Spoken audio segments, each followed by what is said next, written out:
넓히는 것에 관심을 두지 않았습니다.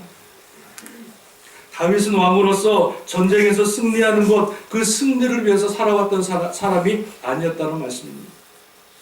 그리고 자신의 왕권을 유지하기 위해서, 강하기 위해서 그 왕권을 다졌던 그런 왕도 아니었다는 말씀입니다.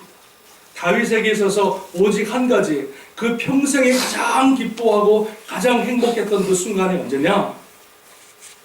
왕이 된 것도 아니고 그 전쟁에서 승리할 때도 아니었고, 하나님 앞에 성전에 나와 하나님을 예배하며 찬양할 때가 그 인생에서 가장 기뻤고 행복한 때였음을 시편 99절절이 그의 고백에서 우리에게 말씀해 주고 있는 줄로 믿습니다. 사랑하는 여러분, 오늘 우리가 주의 성전에 모여 주의 교회에서 모여서 하나님을 예배하고 찬양할 수 있다고 하는 것이 여러분 얼마나 큰 축복이죠. 오늘 저와 여러분들이 이 주의 전에 모여서 하나님을 예배하며 찬양할 때에 하나님이 그 예배를 흠양하시고 기뻐 받으시고 아름다운 주의 영광이 우리 제단 가운데 가득 임하게 될 줄로 믿습니다. 이 사모하는 마음을 가지고 나올 때에, 이 다윗과 같이 정말로 주님의 전을 사모하는 마음을 가지고 나올 때에, 그리고 그 마음으로 예배하며 찬양할 때에 하나님의 그 예배와 찬양을 기뻐 받으시는 줄로 믿습니다. 자, 오늘 저는 시편 122편의 말씀을 가지고 오늘 다윗이 이 말씀을 통해서 성전은 이런 곳이다, 그렇게 사모했던, 다윗 사모했던 이 성전이 바로 이런 곳이다 라고 122절 이 구절의 짧은 절이지만 아주 분명하게 성전이 무엇인지에 대해서 우리에게 말씀해 주고 있다는 것입니다. 그래서 저는 오늘 말씀을 가지고, 자, 성전은 이런 것이다, 특별히 성전을 사랑하는 자의 복은 이런 것이다 라고 하는 제목으로 몇 가지 말씀을 나누고 기도하는 시간을 갖도록 하겠습니다. 자, 성전은 이런 곳이다. 첫 번째는 뭐냐면, 성전은요 어떤 곳이냐면 기쁨이 있는 곳이다. 기쁨이 있는 곳. 믿으십니까? 여러분 1절 말씀을 우리 같이 한번 읽어보겠습니다. 1절 말씀 시작. 사람이 내게 말하기를 여호와의 절에 올라가자 할 때에 내가 기뻐하였도다 말씀해 주고 있습니다. 자, 다윗을 향하여서 여호와의 전에 예루살렘에 올라가자 그랬을 때에 다윗이 내가 기뻐하였도다 이렇게 말을 합니다. 여러분 4절을 잠깐 보면은 지파들 곧 여호와의 지파들이 여호와의 이름에 감사하려고 이스라엘의 전례대로 그리로 올라갔더라 말씀하고 있습니다. 여러분 이스라엘의 전례라고 하는 것에 동그라미를 치십시오. 이스라엘의 전례. 자, 제가 말씀을 드립니다. 우리가 수요 예배 때 공부했던 건데요, 이스라엘 모든 백성들은 12살 이상은 1년에 3번 예루살렘 성에 다 모이도록 하나님이 명령을 하셨습니다. 모든 백성들, 이스라엘 백성들은 어디에 살든지 간에 1년에 3번만큼은 꼭 예루살렘에 모여서, 성전에 모여서 하나님을 예배하고 찬양하라 말씀을 나눴습니다. 그래서 기억나십니까? 자, 그 3가지 절기가 있었는데 그 3가지 절기가 뭔지 혹시 아십니까? 첫 번째는 뭐죠? 6월. 땅끝교회가 보통이 아닙니다. 다른 교회 가서 물어보면 다 대답을 못해요. 땅끝교회니까 대답을 하지. 첫 번째는 뭡니까? 6월절. 두 번째는 뭐였습니까? 77절. 세 번째는요? 초막절. 할렐루야. 이 3개 절기만큼은 1년에 3번만큼은 꼭 모든 백성들이 다 예루살렘에 올라오라, 예배를 드리라 말씀합니다. 야, 그렇다면 6월절을 지키라고 하셨는데 6월절의 의미가 뭡니까? 바로 6월절의 의미는 애굽에서 종살이 하던 백성들을 홍해를 건너서 출애굽하여서 그 백성들을 구원하신 그 날을 기념하는 것이 6월절의 기념절입니다. 이 말은, 이 절기는 무슨 말이냐면 나를 구원하신 하나님의 은혜를 찬양하는 날, 죽을 수밖에 없는 나, 영원히 죄악 가운데 살아갈 수밖에 없는 나를 이 땅에 예수 그리스도를 보내시고 나를 믿음을 주시고 하나님의 자녀 삼으신 그 구원하신 날을 기념하는 것이보다 6월절이라는 것입니다. 여러분, 그러니까 6월절 날 모든 백성들이 예루살렘에 올라와서 예배를 드리러 올라올 때에 기쁘겠어요? 안 기쁘겠어요? 기쁘겠어요? 안 기쁘겠어요? 기쁘죠. 왜 기쁩니까?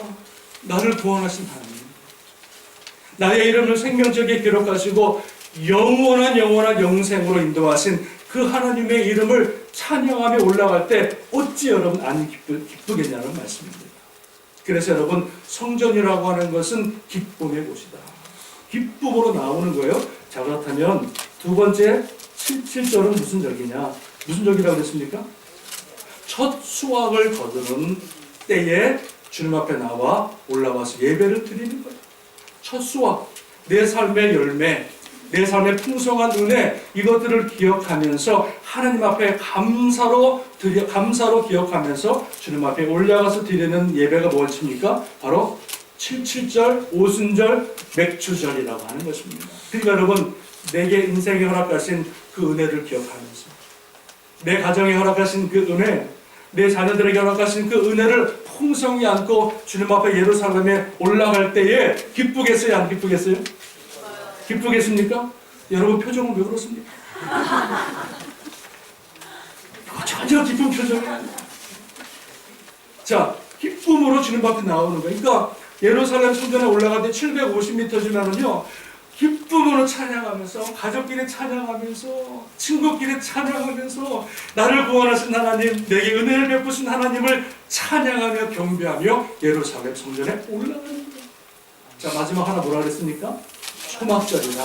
이 초막절은 무엇입니까? 1년의 마지막 모든 추수를 마치고 1년의 모든 것들을 다 마치고 1년 동안 지켜주시고 보호하신 하나님의 은혜를 기억하면서 주님 앞에 그 절기를 지키는 것이 초막절, 우리로 말하면 추수감사절을 의미하는 거예요. 그러니까 내게 허락하신 그 은혜를 기억하면서 주님 앞에 올라가 예루살렘 예배 올라가서 예배를 드릴 때 기쁘겠어요? 안 기쁘겠어요? 여러분 표정은 왜 그렇습니까? 기쁘겠죠. 지금 여러분의 표정이 아니에요. 이스라엘 백성들은 그 예루살렘 산에 올라가면서 기쁨으로 감사함으로 찬양하는 찬양의 경배를 드리면서 예루살렘 성전에 올라갔다.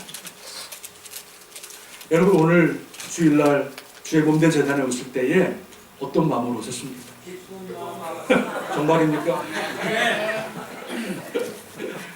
여러분 오늘 교회 오실 때 정말로 기쁜 마음으로 오셨어요. 만약에 우리 교회가 해발 750m에 있었다.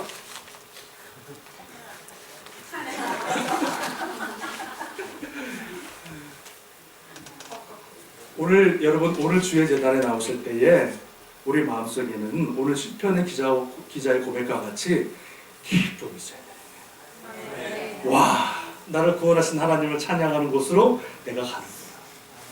나를 지켜주시고 나를 보호하신 하나님의 은혜를 기억하면서 내가 주님께 나아가니 그 마음이 기쁜 거고 1년 동안 나에게 허락하신 모든 은혜를 기억하면서 하나님께 나올 때에 그 마음은요 오늘 시편 기자와 같이 기쁨으로 주님 앞에 나와야 되는 거예요. 벌써 주일이구나. 내일 또 주일, 오늘 또 예배 1부 예배 드리고 2부 예배 드리고 또 공동회의 있다. 공동회의 또 있고 뭐 여러 가지 순서가 많은데 골치 아프다. 여러분 그러면서 혹시 교회 나오신 분 계십니까? 안 되는 거예요. 안 되는 거예요. 주님의 은혜를 기억하며 나올 때에 주님이 우리 예배를 기뻐 받으시는 줄로 믿습니다. 네. 어떤 아들이 있었습니다. 아들이요 엄마한테 이럽니다. 엄마 나 오늘 교회 안 갈 겁니다. 그래서 아들아 왜 교회를 안 가느냐 그랬더니 이 아들이 하는 말이 교회 가면 목사님 설교도 지루하고 장로님 기도는 왜 이렇게 길고 성가대면 왜 그렇게 되고 교회 가면 맛이 없고 그래서 교회 가기 싫어요. 어머니가 그래도 교회 가야지 주일인데 그래도 교회 가야지 교회 가기 싫어요. 그러니까 어머니 뭐라 그러지 않습니까? 그 아들에게 아들아 너가 담임 목사인데 교회 안 가면 어떻게 아니 너가 담임 목사인데 교회 안 가면 어떡하느냐 가야지 아들아. 혹시 여러분 이런 마음으로 교회 나오신 분 있습니까? 예배 뭐 저거 하고 설교 그렇고 여러분 그런 마음으로 교회 나오지 마시고 오늘 성전에 오늘 시편의 기자의 고백과 같이 내가 교회 가자 성전에 올라가자 할 때에 내가 기뻐하였도다. 그런 고백으로 주님 앞에 나와 예배를 드리시는 저와 여러분 되시기를 주님의 이름으로 축원합니다. 여러분 그래서 성전이라고 하는 것은 교회라고 하는 것은요 기쁨이 가득한 것이에요. 그래서 아무리 세상에서 내가 슬프고 어려운 일이 있다 할지라도 교회만 나오면은요 기쁜 거예요. 감사한 거예요. 찬양을 통해서 우리 마음이 활짝 열리는 거예요. 믿으십니까? 할렐루야. 우리 옆 사람 얼굴 바라보시면서 여러분 기쁨으로 하나님을 예배합시다. 한번 인사하시기 바랍니다. 기쁨으로. 이제 조금 얼굴 펴졌어요. 조금 펴졌어요. 얼마나 얼굴 인상을 쓰고 계시는지 제가 그래 나올 때 왜 이렇게 인상을 쓰는지 모르겠어요.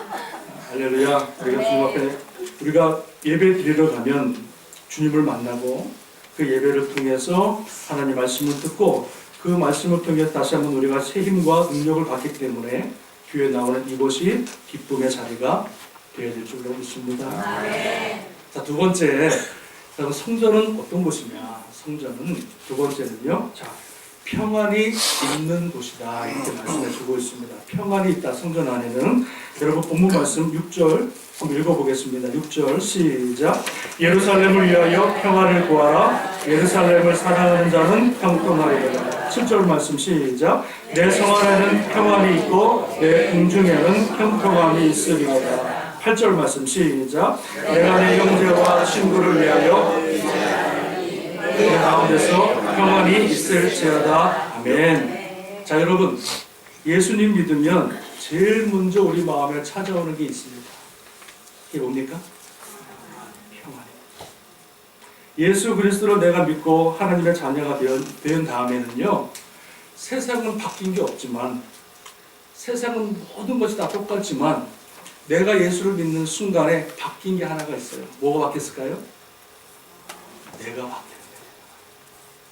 예수 믿는다고 해서 다른 사람 바뀌는 건 아닙니다. 예수 믿는다고 내 환경이 갑자기 바뀌는 건 아닙니다. 세상은 똑같아요. 그러나 예수 그리스도를 믿으면 내가 완전히 새 사람으로 거듭나고 내가 완전히 하나님의 자녀로 새로운 사람으로 내가 변화되기 때문에 내가 똑같은 환경이지만 예수 믿고 난 다음에 세상을 바라보면요, 환경이 뭐예요? 다 달라 보입니다.